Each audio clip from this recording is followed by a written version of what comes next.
This morning, I would like to share on managing our time. Managing our time. கடந்த வாரங்களிலே நாம் பார்த்த ஒவ்வொரு டாபிக்ஸ்கள் அது உங்களுக்கு பிரயோஜனமாக இருந்தது என்று சொல்லி நான் விசுவாசிக்கின்றேன். We looked at managing our mind, how to manage our emotions, managing our relationships, and this morning we will be looking at how to manage our time. நம்முடைய நேரங்களில் நம்ம எப்படி நாம் பிரயோஜனம் உள்ளதாக மாற்ற வேண்டும், நம்ம கொடுக்கப்பட்டிருக்கிற நேரங்கள் நம்ம எப்படி பிரயோஜனமாக அது பயன்படுத்த வேண்டும் என்று சொல்லி நாம் பார்க்கலாம். So managing of time can also be said redeeming your time. இன்னொரு தலைப்பு என்ன சொன்னீங்கன்னா redeem your time. தேவன் நமக்கு கொடுத்துக்கிற நேரங்களே நாம் சரியான ரீதியிலே அது பயன்படுத்த வேண்டியது அவசியமாக இருக்கிறது. நாம் ஒருவரையும் கர்த்தர் அவருடைய சாயலை நம்மை உண்டாக்கி இருக்கிறார். Each of us are made in God's image. Each of us have a purpose. ஒவ்வொரு வாழ்க்கையிலும் கர்த்தருக்கு ஒரு நோக்கம் இருக்கிறது. God has not only created us, but He has kept us in a particular family, in a particular community, and in a particular nation. தேவன் நம்மை உருவாக்குவது மாத்திரமல்ல, கர்த்தர் நம்மை ஒரு குறிப்பிட்ட குடும்பத்துக்குள்ளே, சமுதாயத்துக்குள்ளே, தேசத்துக்குள்ளே அவருடைய நோக்கங்களை நிறைவேற்றுவதற்காக தேவன் வைத்திருக்கிறார். அதனாலே நாம் நேரங்களிலே சரியான விதத்தில் நாம் பயன்படுத்த வேண்டியது அவசியமா இருக்கிறது. நாம் இந்த உலகத்திலே ஒரு சக்சஸ்ஃபுல்லாக ஒரு லைஃப் வாழ வேண்டும் என்று நாம் வாஞ்சித்தோம் என்று சொன்னீங்கன்னா, கர்த்தர் நமக்காக வைத்திருக்கிற திட்டங்களை நாம் நிறைவேற்ற வேண்டும் என்று சொன்னீங்கன்னா, நிச்சயமாக தேவன் நமக்கு கொடுத்திருக்கிற நேரங்களை நாம் சரியான ரீதியிலே உபயோகப்படுத்த வேண்டும். சரியான ரீதியிலே அது உபயோகப்படுத்த வேண்டும் என்று அவசியமா இருக்கிறது. இந்த நாளில் கூடி இந்த தலைப்புல வேதம் என்ன சொல்லுகிறது என்று சொல்லி நாம் இன்றைக்கு நாம் பார்ப்போமாக. வேதத்திலிருந்து 3 நபர்களை உங்களுக்கு நான் காமிக்க விரும்புகிறேன். I want to show you 3 people from the Bible. I want you to look at their life. அவங்களுடைய வாழ்க்கையை நீங்கள் கவனித்து பார்க்கும்படியாக அன்போடு கூட கேட்டுக்கொள்கிறேன்.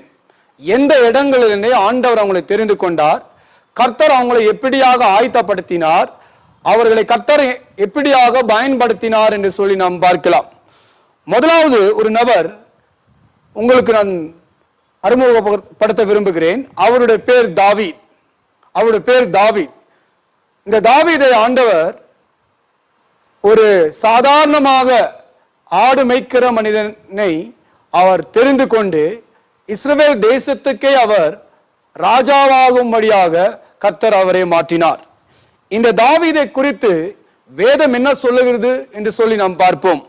உங்க வேத புஸ்தகத்தை அப்போஸ்தலர் 13ஆம் அதிகாரம் 36வது வசனத்துக்கு திருப்பிக் கொள்ளும்படியாக அன்போடு கூட கேட்டுக்கொள்கிறேன். Kindly turn your Bibles to Acts chapter 13 verse number 36. நான் உங்களுக்காக இந்த வசனத்தை ஆங்கிலத்திலே நான் வாசிக்க ஆசைப்படுகிறேன். Acts chapter 13 verse number 36. Now when David had served God's purpose in his own generation, he fell asleep. David தன்னுடைய காலத்திலே தேவனுக்கு ஊழியம் செய்து அவர் அடக்கம் பண்ணப்பட்டார் என்று சொல்லி வேதத்தில் எழுதப்பட்டிருக்கிறது. இரண்டாவதாக ஒரு மனிதனை உங்களுடைய சமூகத்தில் நான் வைக்க ஆசைப்படுகிறேன். அவருடைய பேர் பால் என்று சொல்லி. பாலுடைய ஆரம்பத்தை நாம் பார்த்தோம் என்று சொன்னீங்கன்னா, ஆரம்பத்தில் அவர் இயேசுவுக்கும் இயேசுவை விசுவாசிக்கிற மக்களுக்கும் விரோதமாக இருந்த ஒரு மனிதனாக இருந்தார். ஆனால் கர்த்தர் அவரை தெரிந்து கொண்டு அவரை இயேசுவின் ஊழியக்காராக ஆண்டவர் அவரை மாற்றினார். அவர் மூலமாக தேவன் அநேக சபைகளை ஆண்டவர் ஸ்தாபித்தார். கிறிஸ்துவம் உலகம் எங்கும் அவர் மூலமாக பரவேற்று என்று சொல்லி வேதத்தை வாசித்தோம் என்று சொன்னீங்கன்னா புரிந்து கொள்ள முடியும். இந்த பால் தன்னுடைய ஊழியங்கள் எல்லாம் செய்த பின்பு அவருடைய வாழ்க்கையின் முடிவில் இப்படியாக சொல்லுகிறார். 2 தீமோத்தேயுவின் புஸ்தகம் 4ஆம் அதிகாரம் 7வது வசனம் இப்படியாக சொல்லுகிறது. பால் சொல்லுகிறார், நான் நல்ல போராட்டத்தை போராடினேன், நல்ல ஓட்டத்தை என்னுடைய ஓட்டத்தை முடித்தேன், விசுவாசத்தை காத்துக்கொண்டேன். ஆங்கிலத்தில் I have fought the good fight, I have finished the race, I have kept the faith. நல்ல போராட்டத்தை போராடினேன், நல்ல ஓட்டத்தை ஓடினேன், விசுவாசத்தை காத்துக்கொண்டேன். விசுவாசத்தை காத்துக்கொண்டேன். பவுல் மூலமாக கர்த்தர் அசாதாரணமான காரியங்களை அவர் செய்தார். மூன்றாவதாக நாம் விசுவாசிக்கின்ற இயேசு கிறிஸ்துவை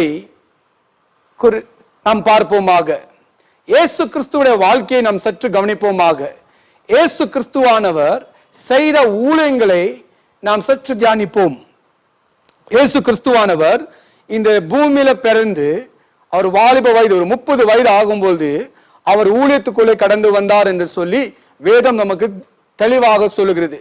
3 வருடங்கள் அவர் ஊழியங்களை செய்தார். இந்த ஊழியங்களில் நாம் பார்க்கும்போது கர்த்தர் அநேக இடங்களில் நடந்து போய் ஜனங்களை சுகமாக்கி அவங்களை விடுதலையாக்கி பரலோக ராஜ்யத்தின் சுவிசேஷத்தை அவர் சொன்னார் என்று சொல்லி நாம் பார்க்க முடியும். இயேசு கிறிஸ்துவானவர் நமக்காக சிலுவையிலே மரிக்கும் பொழுது அவர் கடைசியாக சொன்ன ஒரு வார்த்தை யோவானின் புஸ்தகம் 19ஆம் அதிகாரத்திலிருந்து 19ஆம் அதிகாரம் 28லிருந்து 30 வசனங்கள் நீங்கள் வாசித்தீங்கன்னா இயேசு கிறிஸ்து சொன்ன வார்த்தையை நீங்க பார்க்க முடியும். எல்லாம் செய்த பின்பு இயேசு கிறிஸ்துவானவர் சிலுவையிலிருந்து சொன்ன ஒரு வார்த்தை முடிந்தது. ஆங்கிலத்தில் இட் இஸ் finished. எல்லாமே முடிந்தது. நான் எந்த ஒரு காரியத்துக்காக இந்த பூமியில நான் பிறந்தேனோ அந்த காரியங்கள் முடிந்தது. மனித குலம் ரட்சிக்கப்படுவதற்கு என்னென்ன காரியங்கள் செய்யப்பட வேண்டியதோ அதை எல்லாத்தையும் நான் செய்து முடிச்சிட்டேன் என்று சொல்லி ஆண்டவர் சொல்லுகிறார். இந்த 3 பேர்களையும் தாவீத், பால், இயேசு கிறிஸ்துவை வாழ்க்கை நாம் முழுமையாக நாம் படித்து பார்த்தோம் என்று சொன்னீங்கன்னா ஒரு காரியத்தை தெளிவாக புரிந்து கொள்ள முடியும். இவர்கள் எல்லோரையும் ஆண்டவர் பயன்படுத்தினார். இவருடைய வாழ்க்கை இன்றைக்கும் நம்மோடு கூட பேசிக்கொண்டிருக்கிறது. இந்த நேரத்தில் இன்னொரு 3 நபர்களை உங்களுடைய சமூகத்தில் நான் வைக்க விரும்புகிறேன். இந்த 3 நபர்கள் 21ஆம் நூற்றாண்டுல நம்மோடு கூட வாழ்ந்து அவர் கொஞ்ச காலங்களுக்கு முன்பாகத்தான் அவர்கள் கர்த்தருக்குள் நித்திரை அடைந்தார். இந்த 3 பேரும் உங்களுக்கு நல்லா தெரியும் என்று சொல்லி நான் விசுவாசிக்கின்றேன். The first person that I want to introduce to you is Billy Graham. Billy Graham. He was born in 1980 and he slept in the Lord in the year 2018. ஏறக்குறைய 100 வருடங்கள் அவர் இந்த பூமியில வாழ்ந்தார். The second person that I want to introduce to you is by the name Nabil Qureshi. Nabil Qureshi. He was born in 1983 and he slept in the Lord in the year 2017. At the young age of 34, he went to be with the Lord. The third person that I want to introduce to you is Ravi Zacharias, who slept in the Lord very recently. கர்த்தர் அவரை வல்லமையாக பயன்படுத்தினார். He was born in the year 1946 and he slept in the Lord in the year 2020. He lived for 74 years. Billy Graham lived for 100 years. Nabil Qureshi lived for 34 years. Ravi Zacharias lived for 74 years. But if you study all these 3 people, இந்த 3 நபர்களை நீங்க பாத்தீங்கன்னா you can see their photos on the screen. அவங்க 3 பேருடைய போட்டோவை நீங்க ஸ்கிரீன்ல பாத்துக்கிறீங்க நான் நம்புகிறேன். If you look at their life, their age is different. அவங்களுடைய வயசு வித்தியாசமா இருக்குது. One is 100 years, another is only 34 years, another person lived for 74 years. ஆனா 3 பேரும் அவங்களுடைய வாழ்க்கையையும் அவங்களுடைய ஊழியங்களையும் நீங்க கொஞ்சம் படிச்சு கொஞ்சம் ஸ்டடி பண்ணீங்கன்னா one thing you can clearly see, they were people who created history. அவர்கள் உலகத்தை இயேசுவுக்காக இன்ஃப்ளூயன்ஸ் பண்ண ஜனங்களாக இருக்கிறார்கள். They influenced people for Jesus. They were the true children of God who lived for God. இயேசுவுடைய சுவிசேஷத்தை எல்லா ஜனங்களுக்கும் சொல்ல வேண்டும் என்று சொல்லி ஆண்டவருடைய வார்த்தையை அவர்கள் சொன்னார்கள். கடைசி அவங்களோட மூச்சு இந்த உலகத்தை விட்டு கடந்து போகிற மட்டும் அவர்கள் இயேசுவுக்காகவே வாழ்ந்தார்கள். 3 நபர்களை வேதத்திலிருந்து பார்த்தோம். David, Paul and Jesus Christ. 3 நபர்களை நம்ம வாழ்ந்த நாட்களில் வாழ்ந்த மனிதர்கள். இன்றைக்கு அவர்களும் கர்த்தரோடு கூட இருக்கிறார்கள். அவர்களையும் பார்த்தோம். இந்த 3 நபர்களும் எல்லாரும் சேர்த்தீங்கன்னா டோட்டலி 6 people நம்ம பார்த்தோம் இன்னைக்கு. இந்த 6 பேர்களும் they were world changers. They influenced the world towards the living God. ஜீவனுள்ள தேவனுக்கு நேராக ஜனங்களை அவர்கள் நடத்தினார்கள் என்று சொல்லி நாம் பார்க்க முடியும். இவர்களுடைய லைஃப் இன்னும் கொஞ்சம் டீப்பாக நீங்க ஸ்டடி பண்ணீங்கன்னா ஒரு காரியத்தை நீங்கள் தெளிவாக புரிந்து கொள்ள முடியும். இவர்கள் எல்லோரும் அவங்களுக்கு கொடுக்கப்பட்ட நேரத்தை ஞானத்தோடு பிரயோஜனம் படுத்தி கொண்டார்கள். They use the time that is available for them in a wise manner. எஃபெக்டிவாக அவர்கள் நேரத்தை பிரயோஜனம் படுத்தி கொண்டார்கள் என்று சொல்லி நாம் பார்க்க முடியும். How we use our time on this side of eternity will decide whether we fulfill God's purpose in our life. இந்த உலகத்தில் நாம் நேரத்தை எப்படி பிரயோஜனம் படுத்திக் கொள்கிறோமோ அது ஒரு காரியத்தை தெளிவாக நமக்கு காமிக்கும். நாம் தேவனுடைய சித்தத்தை நம்முடைய வாழ்க்கையில நிறைவேற்றுகிற ஜனங்களாக இருக்கிறோமா இல்லையா என்று சொல்லி நம்ம நேரத்தை எப்படி பயன்படுத்துகிறோம் என்று பார்த்தால் தெரியும். நம்ம வாழ்க்கை முடியும் பொழுது நம்மனால சொல்ல முடியுமா, ஏசப்பா நீ எதுக்காக உன்னை உண்டாக்கினீரோ அந்த காரியங்களை நான் நிறைவேற்றினேன், அந்த காரியங்களை நான் செய்து முடிச்சிட்டேன் என்று சொல்லி நம்மளால சொல்ல முடியுமா? And if you desire to be that person, அப்படிப்பட்ட ஒரு நபராக நான் இருக்க வேண்டும். இந்த பூமியில் நான் கண்ணு மூடும் பொழுது, நான் பரலோகத்தில் நாம் போகும் பொழுது நான் சொல்ல வேண்டும், ஏசப்பா எதுக்காக என்னை உருவாக்கினீரோ அந்த காரியங்களை நான் நிறைவேற்றினேன் என்று நாங்கள் சொல்ல வேண்டும் என்று சொல்லி நீங்கள் ஆசைப்பட்டீங்கன்னா உங்களுக்கு கொடுக்கப்பட்டிருக்கிற நேரங்களை நீங்கள் பிரயோஜனம் உள்ளதாக நீங்கள் பயன்படுத்த வேண்டும். You should use your time wisely. உங்க நேரத்தை நீங்கள் சரியான ரீதியில பயன்படுத்த வேண்டியது அவசியமா இருக்கிறது. Remember, whatever controls our time controls our life. I want to repeat that. Whatever controls our time controls our life. If you do not manage your time, somebody else will. If you do not manage your time, somebody else will. This morning, under the heading of time management, I would be addressing 2 questions. இந்த நாள்ல கூடிய 2 முக்கியமான கேள்விகளை இந்த தலைப்புக்கு கீழாக நாம் பார்க்க போகிறோம். The first one, why we should manage time. Why we should manage time. The second question, how we should manage our time. நாம் எப்படி நம்முடைய நேரத்தை சரியான ரீதியில் உபயோகப்படுத்த வேண்டும். Shall we look at the first point? முதல் காரியத்தை நாம் பார்ப்போமாக. I want to share with you 5 reasons why we should manage our time. நாம் ஏன் நமக்கு கொடுக்கப்பட்டிருக்கிற நேரத்தை நாம் சரியான ரீதியில் உபயோகப்படுத்த வேண்டும் என்று சொல்லி 5 காரணங்களை உங்களுடைய சமூகத்தில் நான் வைக்க நான் விரும்புகிறேன். Number 1, biblical time management is a command. நேரத்தை சரியான ரீதியில்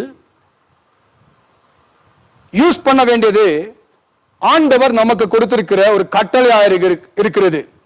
எபேசியரின் புத்தகம் 5ஆம் அதிகாரம் 15-16 வசனத்தை நீங்கள் திருப்பிக் கொள்ளும்படியாக கேட்டுக்கொள்கிறேன். Kindly turn your Bibles to Ephesians chapter 5:15 and 16.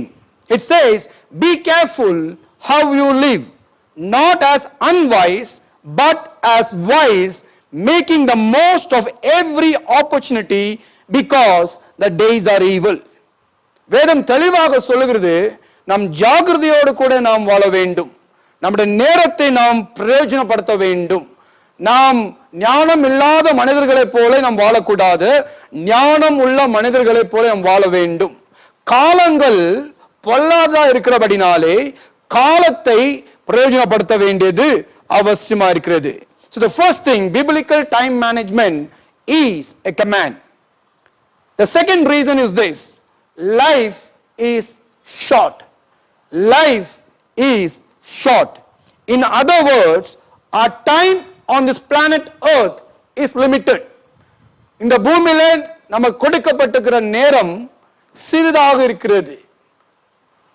நாம் என்றென்றைக்கும் வாழ போறதில்லை. இந்த பூமியில நாம் கொஞ்ச நாட்கள் தான் வாழ போகிறோம். Every man and woman who is born in this world, every human who is born in this world will one day die. ஒரு நாள் நிச்சயமாக மரிக்க வேண்டும். So there's a limited time that has been given to us. கர்த்தர் நமக்கு ஒரு லிமிட்டடான டைமை கொடுத்திருக்கிறார். யாக்கோபின் புத்தகம் 4ஆம் அதிகாரம் 14ஆம் வசனம் சொல்லுகிறது, we do not know what tomorrow will bring. Our life is compared to a mist, to a vapor that appears for a little time and then vanishes.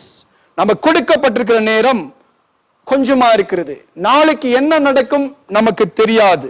நம்முடைய வாழ்க்கையானது ஒரு வேப்பருக்கு, ஒரு மிஸ்டுக்கு ஆண்டவர் ஒப்பிட்டு பேசுகிறார். நீங்க இந்த வேதத்தை இன்னும் தெளிவாக நீங்க படிச்சீங்கன்னா, our life is sometimes compared to the flower which blossoms in the morning and it fades away in the evening.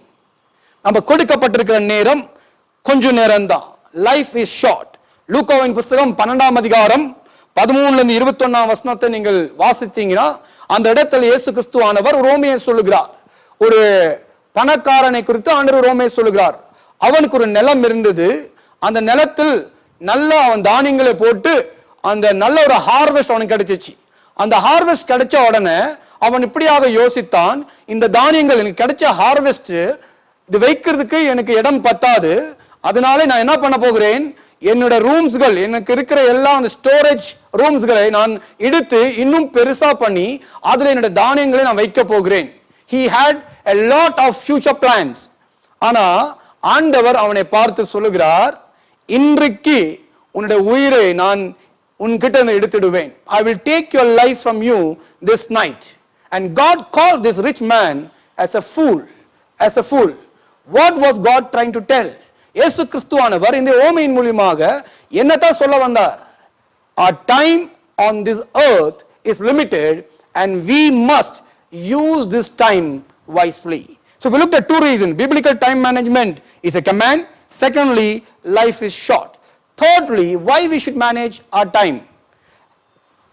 Because of accountability and eternal consequences.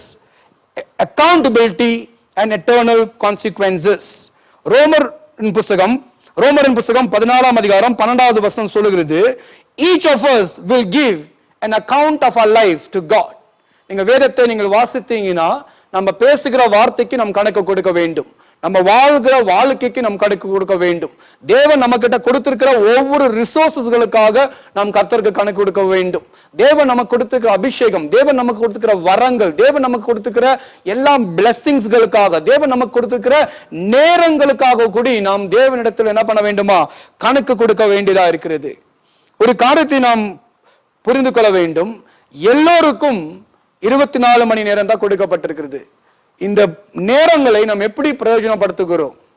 இந்த நேரத்தை நாம் வீணாக செலவழிக்கிறோமா, இல்ல தேவ ராஜ்யத்துக்கு என்று சொல்லி நாம் உபயோகப்படுத்துகிறோமா என்று சொல்லி பார்க்க வேண்டியது, யோசிக்க வேண்டியது அவசியமா இருக்கிறது. அதுதான் சங்கீதக்காரன் சங்கீதம் 90ஆம் அதிகாரம் 12ஆம் வசனத்துல மோசேயானவர் ஆண்டவரை நோக்கி இப்படியாக ஜெபம் பண்ணுகிறார், ஆண்டவரே என்னுடைய நாட்களை நான் என்ன பண்ண வேண்டுமா, எண்ணுவதற்கு எனக்கு ஞானத்தை தந்தருளும். Teach us to number our days that we may gain a heart of wisdom. A heart of wisdom. இங்க உங்களுடைய கால்குலேட்டர் எடுத்து ஒரு மனுஷன் ஒரு வேளை 70 வருஷம் வாழ்ந்தார்னா அந்த மனிதன் எத்தனை நாட்கள் வாழ்கிறார் என்று சொல்லி அதை கொஞ்சம் கன்வெர்ட் பண்ணி பாருங்க. கொஞ்சம் கன்வெர்ட் பண்ணி பாருங்க. ஒரு நாள் நம்ம எல்லோரும் ஒரு நாள் இந்த பூமியில கண்ணு மூட வேண்டும். ஆனா இங்க கண்ணை மூடும் பொழுது தேவனுடைய சமூகத்தில் கண்ணு திறக்கும் பொழுது நம்முடைய வாழ்க்கையை குறித்து கணக்கு ஒப்பு கொடுக்க வேண்டும் என்று சொல்லி அந்த காரியத்தை நம் மனதில் வைக்க வேண்டியது அவசியமா இருக்கிறது. You cannot live a careless life. You cannot live a life ஏதோ பிறந்தோம், வாழ்ந்தோம், சாப்பிட்டோம், திருமணம் பண்ணினோம், வீடு கட்டினோம், சில காரியங்களை சாதித்தோம் என்று சொல்லி அப்படியே வாழ முடியாது. இந்த வாழ்க்கையில நம்ம எப்படி வாழ்கிறோமோ அதுக்கு எட்டர்னல் கான்சிக்வன்சஸ் உண்டு. இந்த பூமியில் நம்ம வாழுகிற காரியங்களுக்கு பூமியிலே சில கான்சிக்வன்சஸ் நம்ம அனுபவிக்க வேண்டும். ஆனா இந்த பூமியில மாத்திரமல்ல, your decisions and your choices on this earth also has eternal consequences. In other words, how you use your time has eternal consequences. மத்தேயுவின் புத்தகம் 7ஆம் அதிகாரத்துல 21ஆம் வசனத்தை நீங்கள் வாசித்தீங்கன்னா ஆண்டவருடைய வார்த்தை தெளிவாக சொல்லுகிறது, பிதாவின் சித்தத்தை செய்கிறவன் மாத்திரமே பரலோக ராஜ்யத்துக்குள் பிரவேசிப்பான். He who does the will of God, only he shall enter or she shall enter into the kingdom of heaven. அப்படின்னா இந்த பூமியில கொடுக்கப்பட்டிருக்கிற நேரங்களை நாம் வீணாக காரியங்களுக்காக, தேவையில்லாத காரியங்களுக்காக பிரயோஜனப்படுத்தி அப்படியே நாம் வாழ்ந்து விட்டோம் என்று சொன்னீங்கன்னா பரலோகத்தில் நம்ம தேவனுடைய சமூகத்தில் நம்ம கண்ணை திறக்கும் பொழுது நம்முடைய நிலைமை பரிதாபமாக இருக்கும். So I want to tell, we must manage our time because we are accountable to God and it has eternal consequences.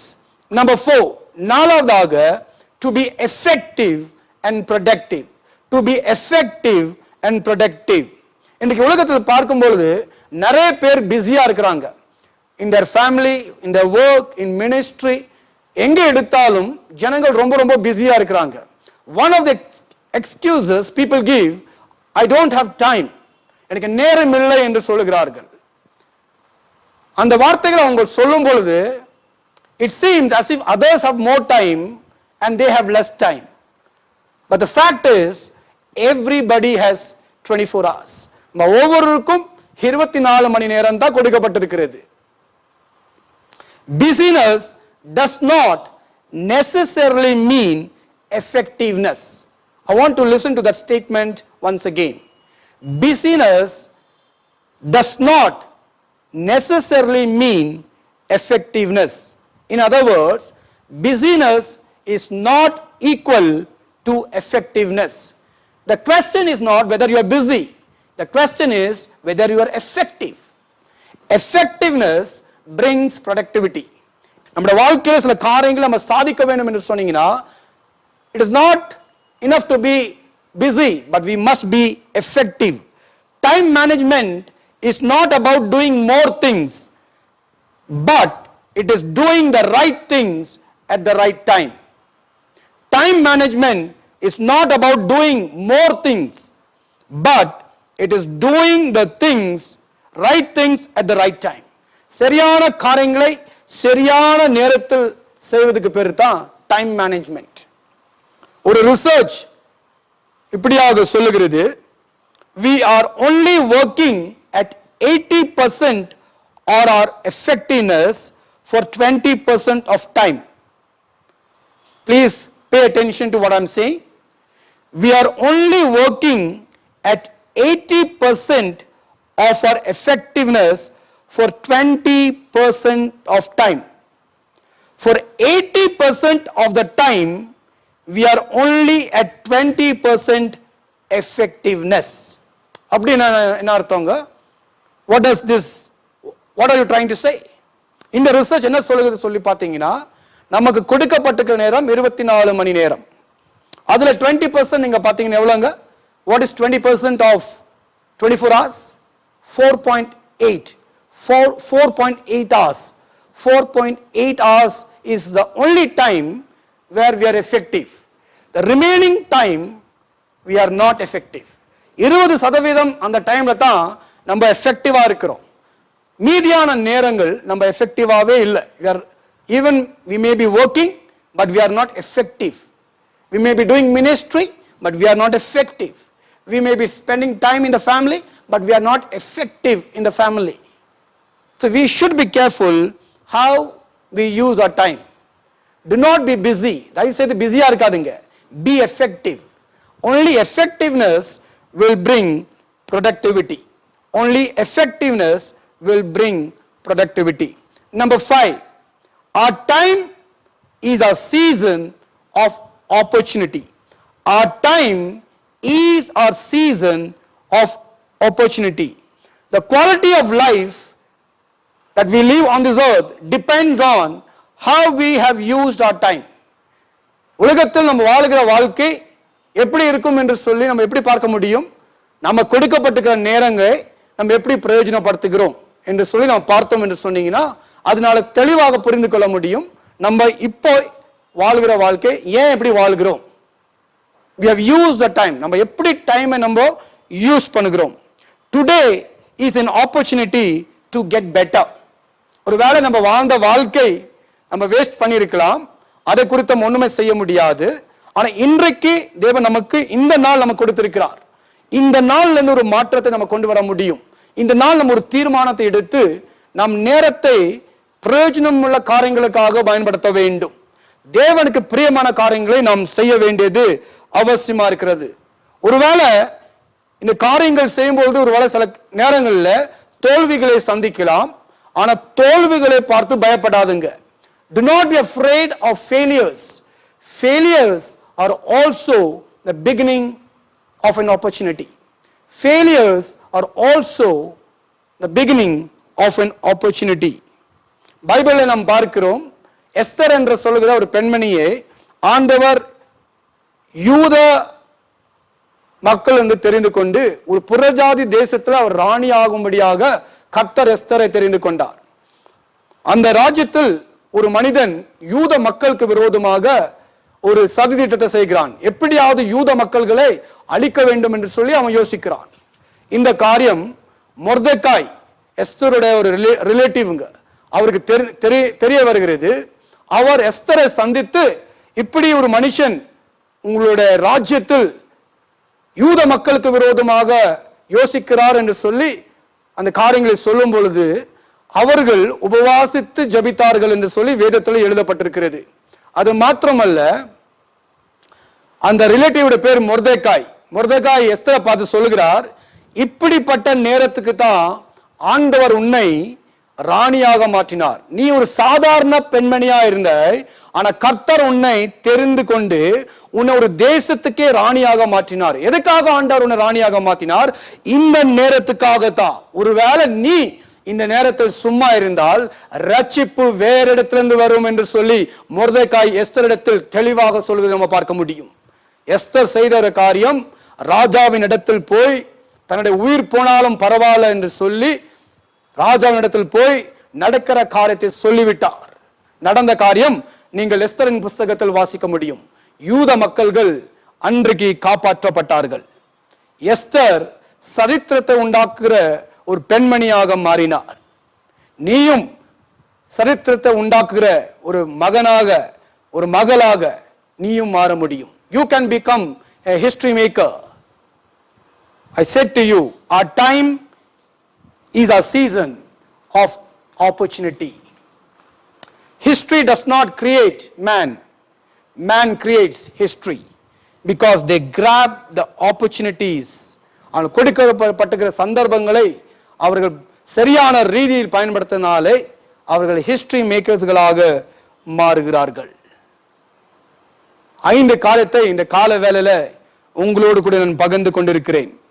Why we should manage our time. ஒரு வசி அது மறுபடியுமாக ரிவைண்ட் பண்ணி பார்க்கலாங்களா? Why we should manage our time. Number 1, biblical time is a command. Number 2, life is short. Number 3, accountability and eternal consequences. Number 4, to be effective and productive. Number 5, our time is a season of opportunity. Our time is a season of opportunity.